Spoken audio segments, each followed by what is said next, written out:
Trigger warning. This happened in college. At the time, I was 18 and a sophomore. I just recently gotten out of a 6-year relationship and was starting to get into the dating scene. I downloaded Tinder and got to swiping. Some background. I didn't want to talk to someone who went to my university because thinking about running into someone that I was talking to out in the wild really made me anxious. I ended up matching with this guy. We'll call him Marco. Marco was 20 and a junior in a neighboring university about 15 minutes up the road. He had one selfie, and the other 2 pictures he had were group photos, and they seemed older, but I didn't think much of it. We started chatting, and very quickly, he asked for my phone number. I would say it was a little too early for that, but he kept on insisting, and I eventually gave in. After about 2 days of talking, he started to ask me for pictures, so I would send selfies. He would ask me for more provocative pictures, and I kept shutting him down, telling him I wasn't interested in that, and I just wanted to see where things went. Marco would say that he couldn't wait to meet me so that he could kiss me, and every time he would say that, I would change the subject. We planned a date after a week of talking. He said he knew a good Indian restaurant over by his school, and that we could walk into the downtown area after. I agreed, as it was a public scene. The day came for the date, and I started to get a weird feeling. I told my roommate what we had planned, and she said that she would keep her phone on if I needed her. A few hours before the date, I got cold feet and told him that my car wouldn't start, and asked to reschedule. He offered to pick me up, but I kept telling him no, and that we should reschedule. But he kept on insisting, and started to make me feel guilty. He would say how he was looking forward to it the past few days, and I was hurting his feelings. That he would be more than willing to get me, but I'm not giving him the chance. Well, I caved, and it was the worst decision. Despite the feelings I was having, I told him the information to get to the lot outside my dorm. Right when I got into the car, I realized that it was probably going to be a horrible date. Right away, he tried to hold my hand and asked me to give him a kiss. I denied him, so he started to drive off. On the way to our destination, he drops that we're no longer going to the restaurant and that we're going to his apartment instead, and that he would cook dinner for me. At this point, my heart sank, and I started to have a small panic attack. I texted my roommate, letting her know. She was worried and said that she would come and get me if I needed. Again, not listening to my gut, I told her that it's fine, and we get to his place. When I said this apartment was disgusting, I mean it was covered with trash, dirty clothes, and dishes. He said that we had to go back into his room because his roommate was home, and he didn't like it when he had company. His bedroom was even worse than the common area. There was only a single path to his bed and his bathroom. It was so dirty. We sat on his bed and he turned on a movie. I can't remember the movie. All I remember was the stench from the room and him starting to make advances on me. Marco started rubbing my back and shoulders. I kept scooting away, trying to put some distance between us, but it didn't work. After a few minutes, he started to force himself on me. He started to kiss me hard and holding my head so I couldn't move it. I don't know how, but he was eventually on top of me, forcing his entire body weight on me, and I couldn't move an inch. I'm paralyzed by fear. He doesn't get much further than that because as soon as he gets on me, he just as quickly gets off and runs to his restroom. He's throwing up. I've never been so thankful for vomit. When he came out, he apologized about getting sick, that it happens all the time, and says that he needs to take me home. Trembling, I just get up, straighten myself, and follow him out. I don't know if he's going to try anything else, and I don't want to aggravate him or say anything wrong, so I tried to act like nothing was wrong to get home safely, and luckily, that happens. He pulls up to my building and tells me that he wants to make it up to me, and I just nod and say goodnight and get out of his car. Once inside, I block him, report him on Tinder, and delete the app. I also took extra measures to block him on any social media I could. I didn't tell anyone at first what happened. I was embarrassed because I put myself in that position. I started getting calls from random numbers, and when I answered, there wouldn't be anyone on the other line. I would block the number, and a new one would end up calling. It got to the point where my phone was ringing constantly. After the phone calls were random Facebook and Instagram messages from different accounts. They would say things like, "Why are you ignoring me? Why aren't you talking to me?" Then they started getting more aggressive and threatening. My roommate started getting messages too, and I tell her everything. She told me I needed to report him, or at least tell my parents. I didn't do either because I was scared. That was until I started receiving random pictures of myself. I would be walking on campus, in the dining hall, in class. Then I got one of me in my dorm room. It was taken through a window which is on the second floor. However, the main street has a hill that was the same level as my window and is what my room faced. My bed was in the front of that window. I told my roommate and she made me tell the RA. The RA was very concerned and ended up calling campus police. I made a report with them. The messages continued, and so did the photos until one day, about a week later, he approached me on campus. He grabbed me by my arm and tried to take me to his car. I started to yell and luckily there were campus police nearby. He was arrested and banned from my campus, and I didn't hear from him again. This was quite a few years ago, so some of my memories aren't as vivid, as I've tried to block this part of my past out. Not many people know that this happened to me. To this day, my family doesn't know. The only people that know are my college roommate, the RA, the campus police, my therapist, and as of the other night, my fiancé. I want to spread awareness of the dangers of online dating. Always trust your gut. If something doesn't seem right, it probably isn't. Not all online dates have consequences. I met my fiancé a few years later on a different online dating profile. But your gut is usually right, and sometimes it's crucial to listen to it. With that being said, Marco, let's not meet again.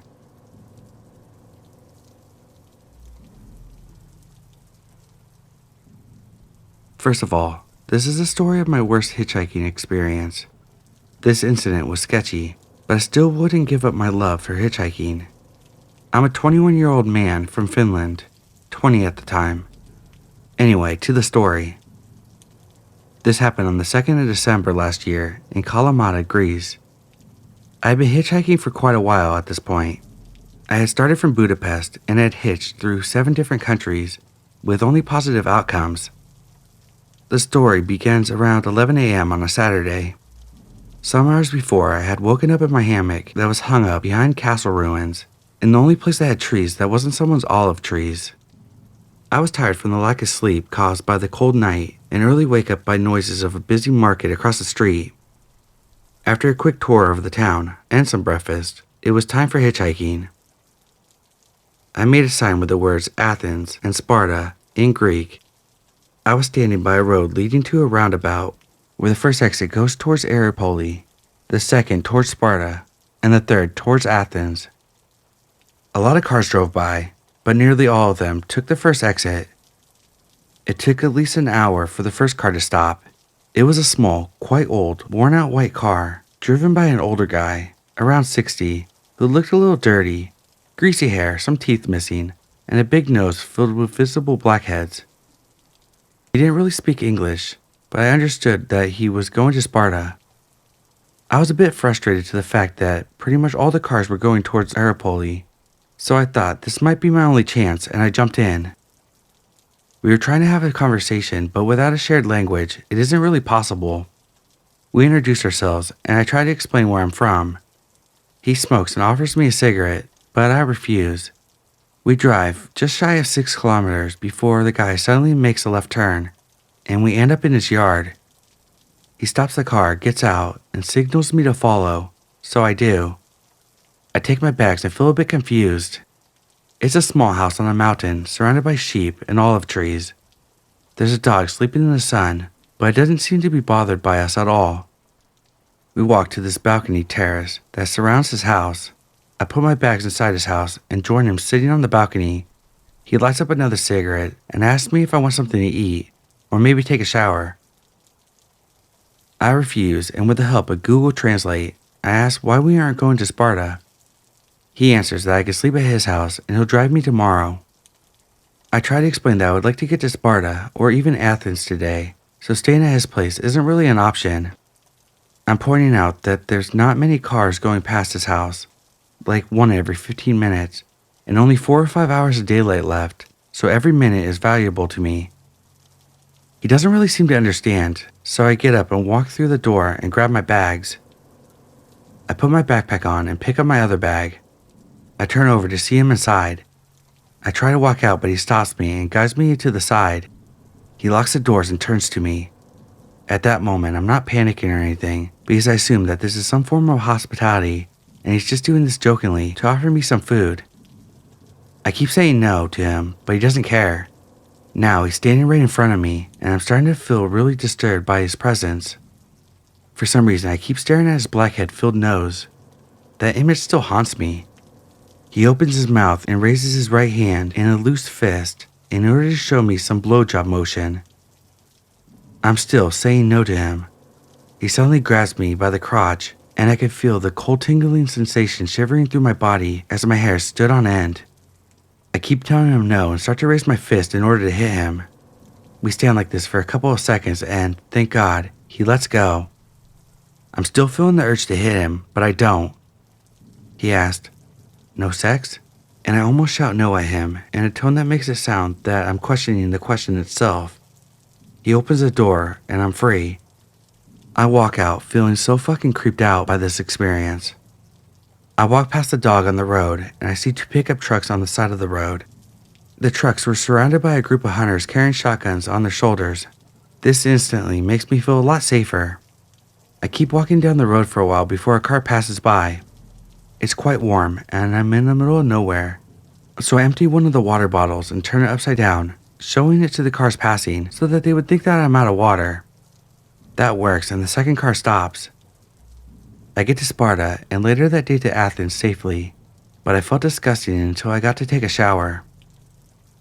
All the kindness I had experienced while hitchhiking before this event had made me feel comfortable that I let my guard down. I think humans are good by nature, but probably trusting every stranger is a stretch. Stranger danger is still overrated though. Additional notes.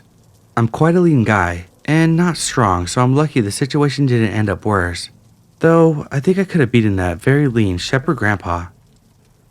As a safety measure, I carried the knife with me, but it wasn't on me at the moment of the incident.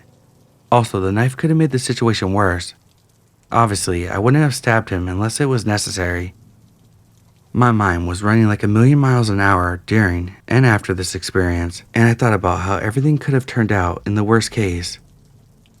I also thought about beating the guy, telling about the incident to the hunters, and calling the police, but ended up doing nothing and just walked away.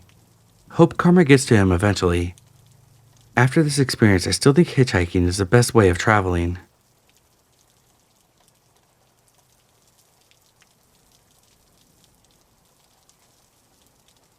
I want to start off by saying that I'm one of the oldest siblings in my family, and my parents divorced a few years back.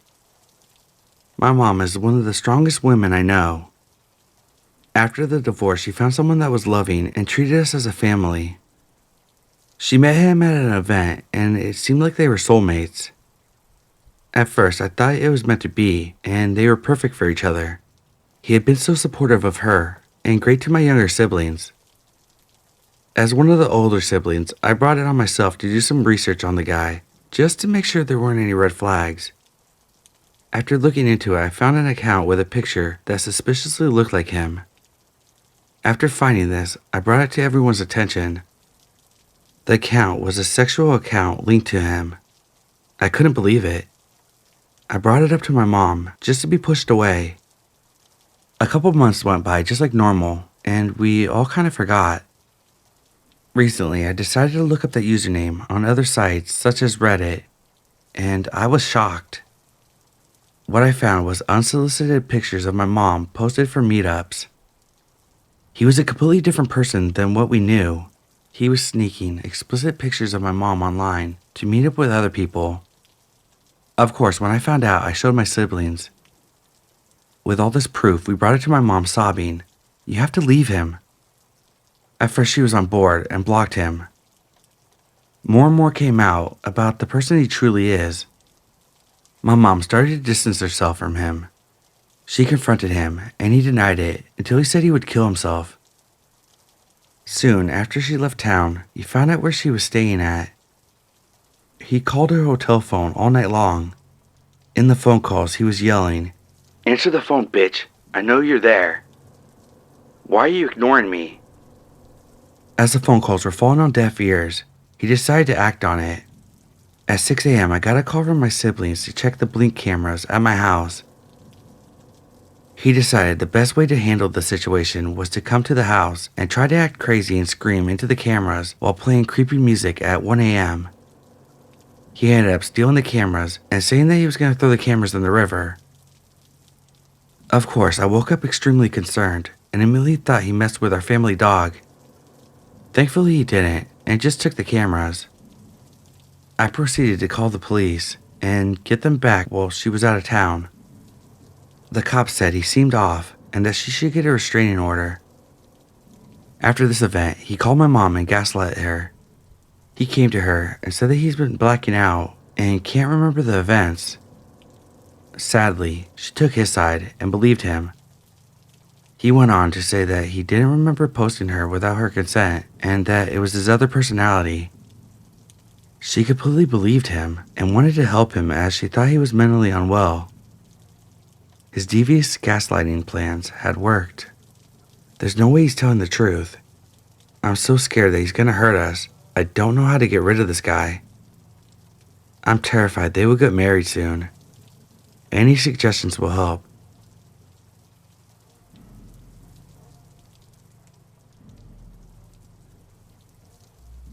This happened about 5 years ago. I randomly just felt like I wanted to share this with someone. I also hope this can help other people in similar situations. I had just gotten out of a 2-year-long relationship, living in a city I moved to for my then boyfriend. After he left, I felt lonely and heartbroken. I was stuck in the apartment we shared. I downloaded Tinder to chat to guys as a way of coping with the breakup. There, I matched with this guy. He was about 4 years older than me. He was extremely handsome and charming. He was very much into fitness and had an amazing body. After talking for a few days, he asked to meet, so we did. He came over to my house and I was immediately attracted to him. He was a bad boy, the kind I usually fall for. But he was also sweet in the way that he talked to me. He kept complimenting me and doing sweet stuff for me. After a few days of meeting, we ended up having sex, and honestly, it was the best sex I've ever had. I felt this intense chemistry between us. We started hanging out and having sex a lot. At the time, I did smoke weed a lot. I know he smoked too, and did some other drugs. I didn't really care much at the time. Eventually, he ended up asking me to hang out pretty much every day, begging me to come over because he missed me. When I told him I was too tired, he would bribe me with stuff, like saying he would give me massages, weed, dinner, romantic things, give me the best night, etc. He didn't like it when I told him no. He would sometimes get angry, send a bunch of messages just pleading for me to come over. After every time I had been to his house, he would shower me with love via messages. He was so romantic, saying I made him feel so amazing, that there was something special about me and that he loved being with me. He would often shower me with compliments, but then get angry when I said I didn't have time to hang out with him. One time when I was at his house, he got a phone call from someone. After he hung up, he told me I had to go upstairs and hide because his baby mama was coming over. He didn't want her to see me because she was crazy. He had told me some crazy stuff she had apparently done. I believed him. He was very convincing. I believe this happened twice. Now I know I should have seen the red flags. I probably did to some extent, but I didn't care much. I kept hanging out a lot with him even though I figured that he was heavy on drugs, like coke and speed. One day, I was at his house and we had sex. I had smoked a lot, and he was on coke and probably some other stuff. He wanted to have sex again, but got frustrated that he couldn't get it up. He got mad and kind of blamed it on me for not being firm enough on the grip. He kind of yelled at me, "Squeeze harder," and he just kept getting more frustrated. I felt uncomfortable and wanted to leave, but he wanted me to stay. He tried to continue, but it didn't work. I was extremely uncomfortable and felt embarrassed. After a while, I told him I wanted to leave. He then told me to give him back the weed he gave me, as in his mind, it was payment for me being with him. I honestly felt so pissed, so I grabbed my stuff and walked out the door. He followed me. At first, he walked calmly about 30 meters behind me, begging me to stay with him, asking where I was going. I kept walking and saying no. He then ran towards me. I picked up my phone to call a friend of mine because I could tell that he was getting aggressive. I turned around and saw him literally tear his shirt open and stomping towards me. He grabbed the phone out of my hands, then kicked me in the stomach so hard that I fell into a ditch. He then smashed my phone to the ground and then told me, "You're done." I thought he was going to beat me up, but then it looked like he was actually trying to contain himself for a second and just turned around and left. I was mortified by what he had done. I ran away, shaking. I can't even remember how I got home, but I somehow did. I was able to borrow a phone from someone else and call my friend. He came over. I had bruises on my stomach and legs, and I had no phone. I also called the police using my friend's phone and told them that I wanted to press charges. A few days later, he messaged me saying that I tried to steal from him, that I took advantage of him just to get some weed. A few hours later, he texted me saying sorry. A few more hours, he texted me asking what had happened to me yesterday. Then a week later, he found out that I had reported him to the police. He was mad. He said he couldn't believe I reported him. Then he told me that he would give me 2 new phones or whatever I wanted if I withdrew the report. That he wouldn't contact me anymore if I just did it. He just didn't want to get in trouble and didn't want to lose his daughter. I didn't answer. Then he sent me another message fabricating the whole story of what happened that night. He kept harassing me for weeks with messages. Some days he was begging us to get back together or be friends, bribing me. Other days he was accusing me of random stuff, calling me names, etc. And that he had a great lawyer, that he would report me to the police for stuff I had never actually done. He kept acting like a smartass, saying that he would beat me in court. It all just became big chaos. After a few months, there was a trial. I couldn't attend physically, so I testified via a phone call. I was questioned about our relationship and the incident that night. He lied, made up stories about me, but no one believed him. As the trial was done, I received all the papers in the mail. I was shocked when I read it. He had previously been charged with violence and rape towards his ex.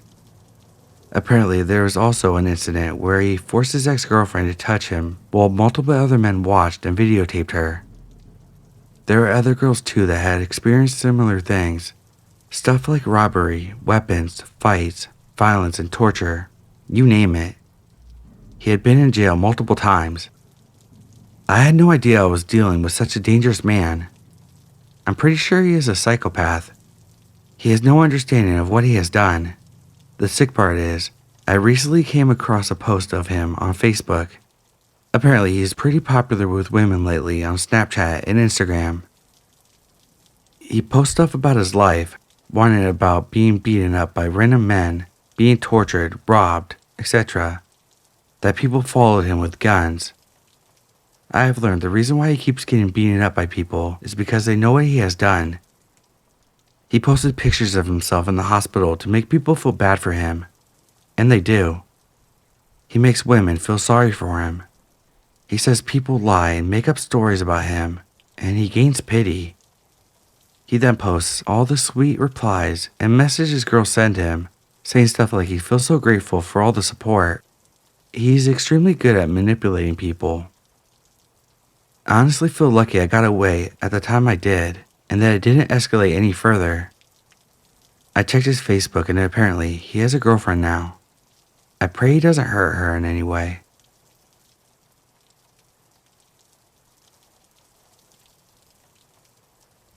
Recently, I was having some trouble with kids knocking on my door and running. I have severe PTSD, so this was causing me some issues at home. I was in contact with a police officer in the area who my mother knew. We met up at a coffee shop to discuss what I could do to make myself feel safer. This was going fine until my mother brought up an old story about when our house was broken into. My memory of this is waking up at Christmas and only having one thing because everything was taken. I was too young really to remember it, but I'm 35 and not one person has ever spoken to me about it since childhood, so I always thought my version was correct, except it really wasn't. What actually happened was, my mother woke up in the night having heard a noise. She knew there were burglars in the area because my uncle next door has had his Christmas present stolen. This is where I confused myself. She got up in the dark and went to the next door to my room to pick me up. I was around 2 years old and was wide awake, just standing up in my cot, wide-eyed. My mom flicked on the lights and said something about a man. She was freaking out. We were alone in the house, and when she looked down, she saw little patches of burnt carpet and spent matches. They had came in through the downstairs, lit matches and just dropped them, still lit, while they were walking around. She could follow the entire trail from the back of the house to my room. Back to the present. I'm staring at my mother in the coffee shop, coffee halfway in my face, and she's like, "What?" I said I did not recall this. I recall something else. Told her quickly and she was like, "No, that's your uncle. We nearly died in a house fire." I had an existential crisis right there because I've been deadly afraid of fires my whole life, to the point of night terrors as a little kid with no explanation. Now I get it.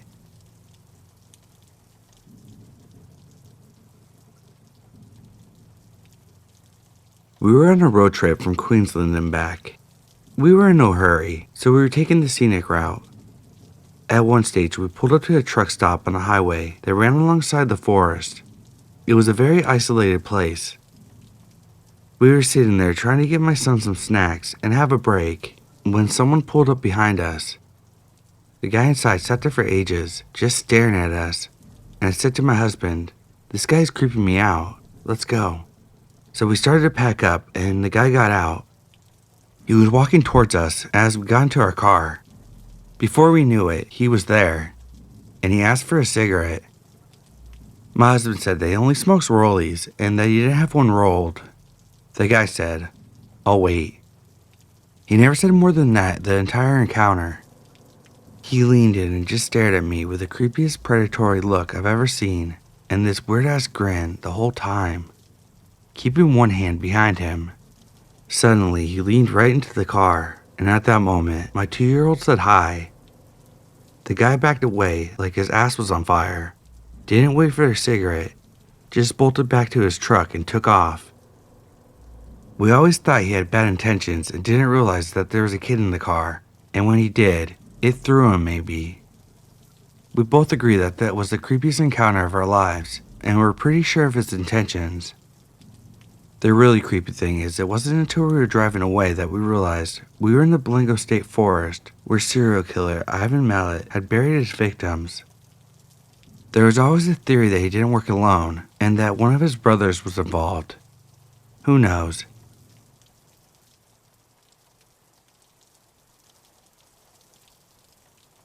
He at least wanted to use my phone.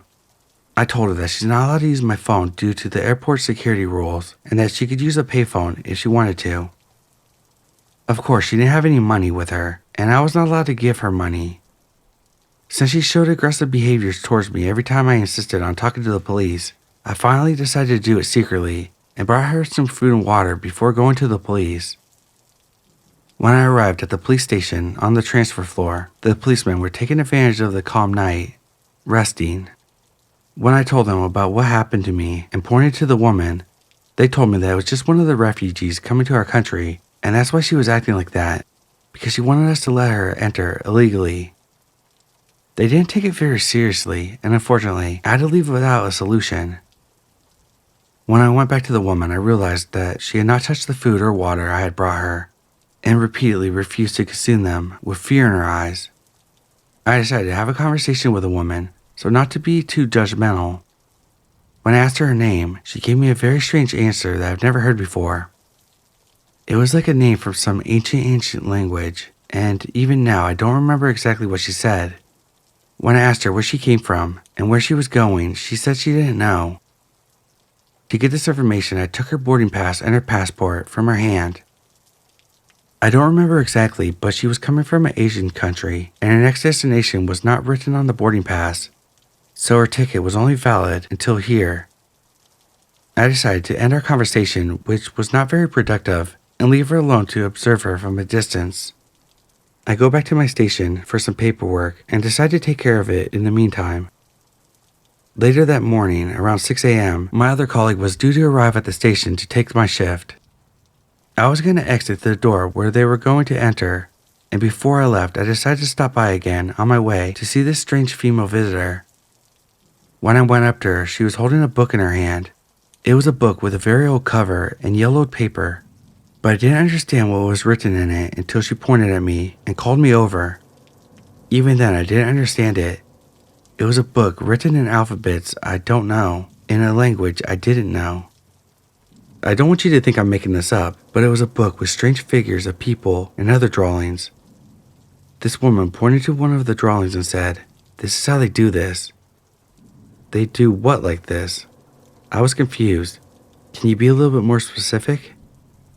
When I said that, she shook her head from side to side, laughing. She had an expression as if I wouldn't understand even if she explained it. I told her that a friend of mine would be arriving soon in my place, and if she had any problems or needed anything, she could contact them as she wished.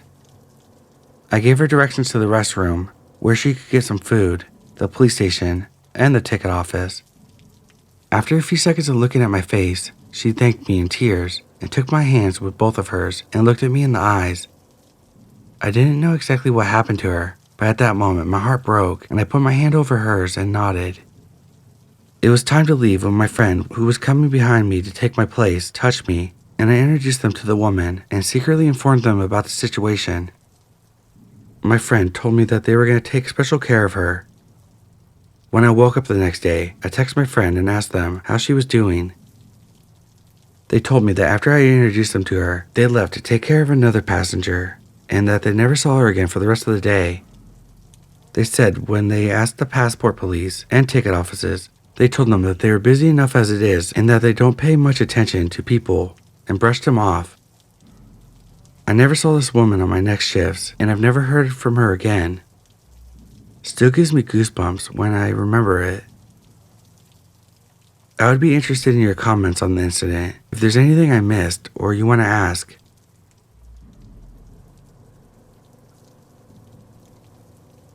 One day I was with my cousins and we were riding bikes around this abandoned track field with a bunch of trees. An hour or so passed and a middle-aged man enters through the gate. He had an orange bag on, a blue shirt and some jeans on. He also had a black cap.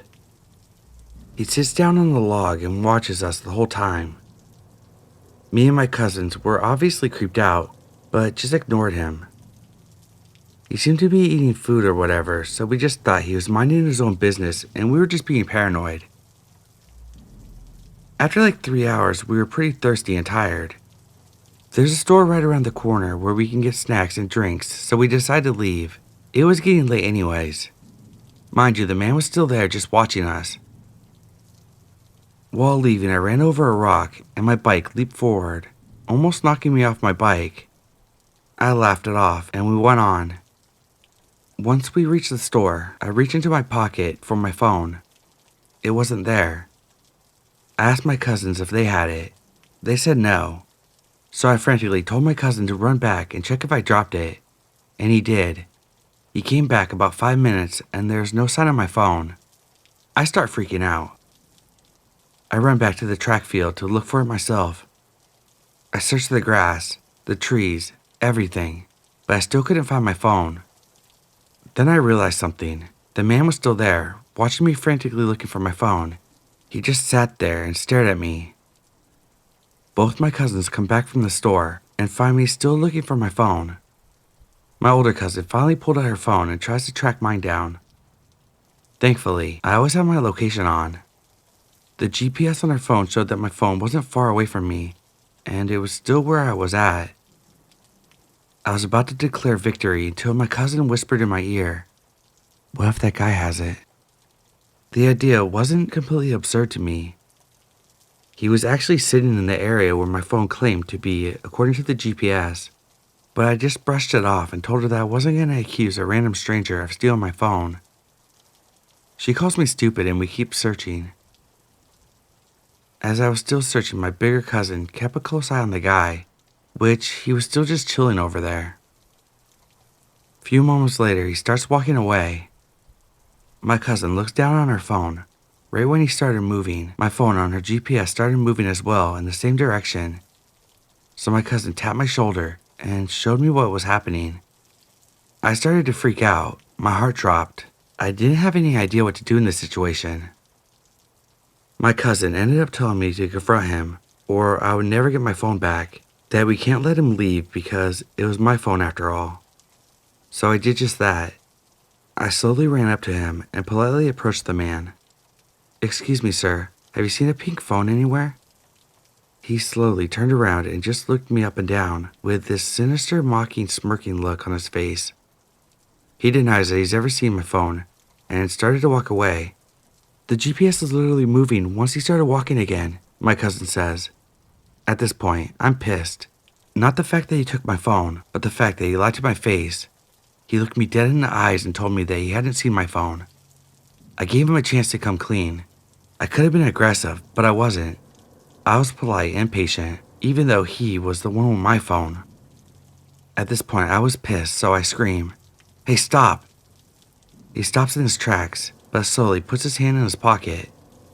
I thought fast and assumed that he was going to pull out a weapon, so I stepped back. Not to my surprise, he pulls out my phone and hands it to me, nervously laughing and apologizing.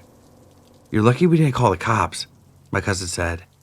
The word police clearly scared him, and he starts apologizing, then he flees. My cousin was fuming, and so was I. I started cussing and yelling, and I was just overwhelmed about the situation. What would you have done in that situation? I had a very creepy friend. We'll call him Ben. I believe he might be a dangerous psychopath, or at worst, a serial killer. Ben and I met on Facebook in 2014, and he came to meet me in Romania in the summer of 2015. He seemed a bit odd, but otherwise okay. One strange thing about him is that while he was at my house for a week, he didn't bathe for some odd reason, so he stank. Anyways, I show him around Transylvania. We hang out in a few cities before he leaves.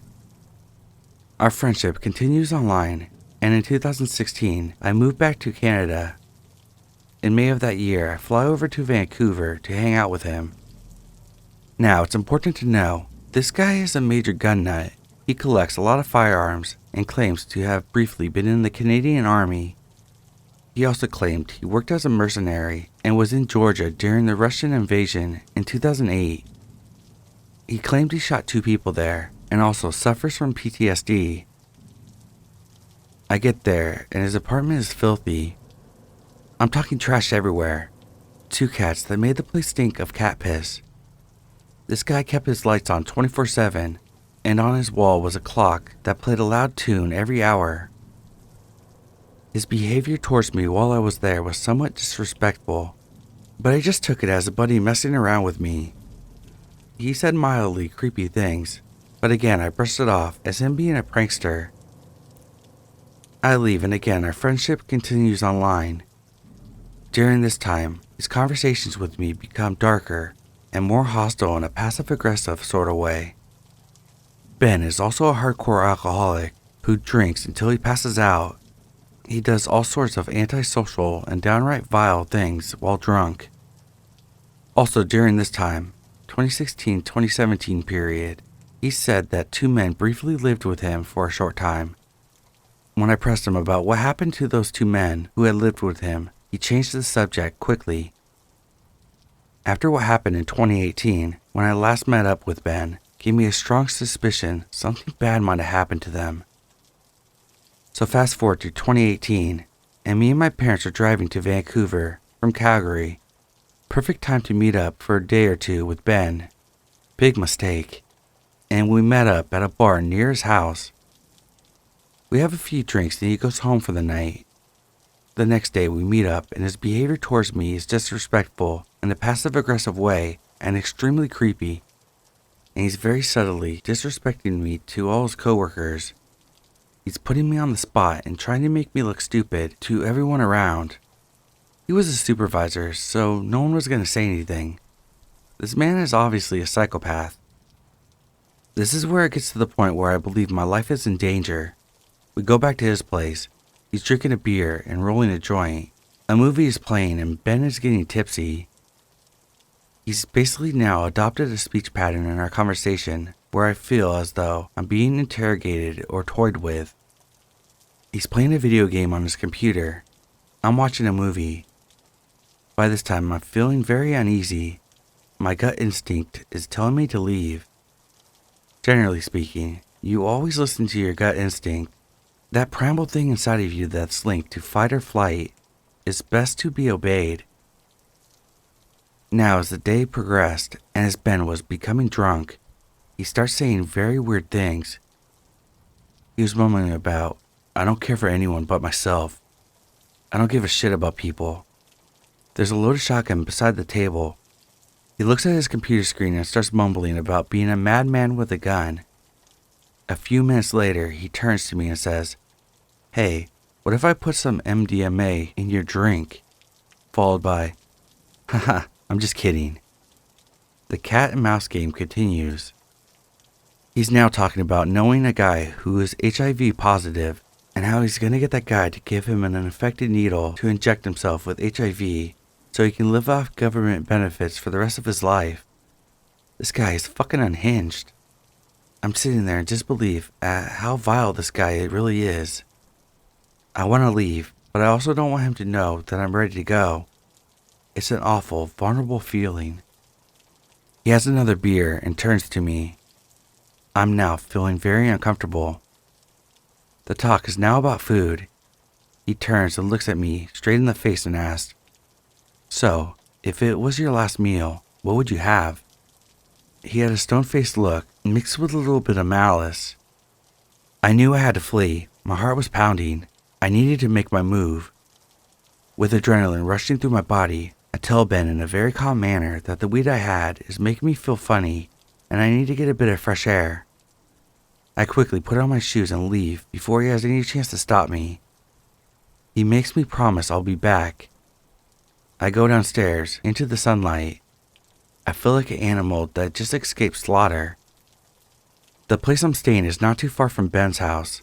I'm wise enough to not have told him where I'm staying exactly. I start walking, feeling like I just escaped certain death. The phone rings. Ben is asking me where I am and that he's panicking. I tell him I'm taking a breather. Meanwhile, I get to my cousin's house. I somehow manage to get inside. Night has fallen. The guy is calling my phone constantly. When I answer, he's trying to get me to meet up with him and go for a ride. The tone of his voice was flat and fake. He says, "We just had a bad night." He's desperately trying to get me to go for a ride with him. I block his number. I block him on social media. That was the last time I spoke to that scumbag. In my many online conversations over the years, Ben would drop clues here and there about his past.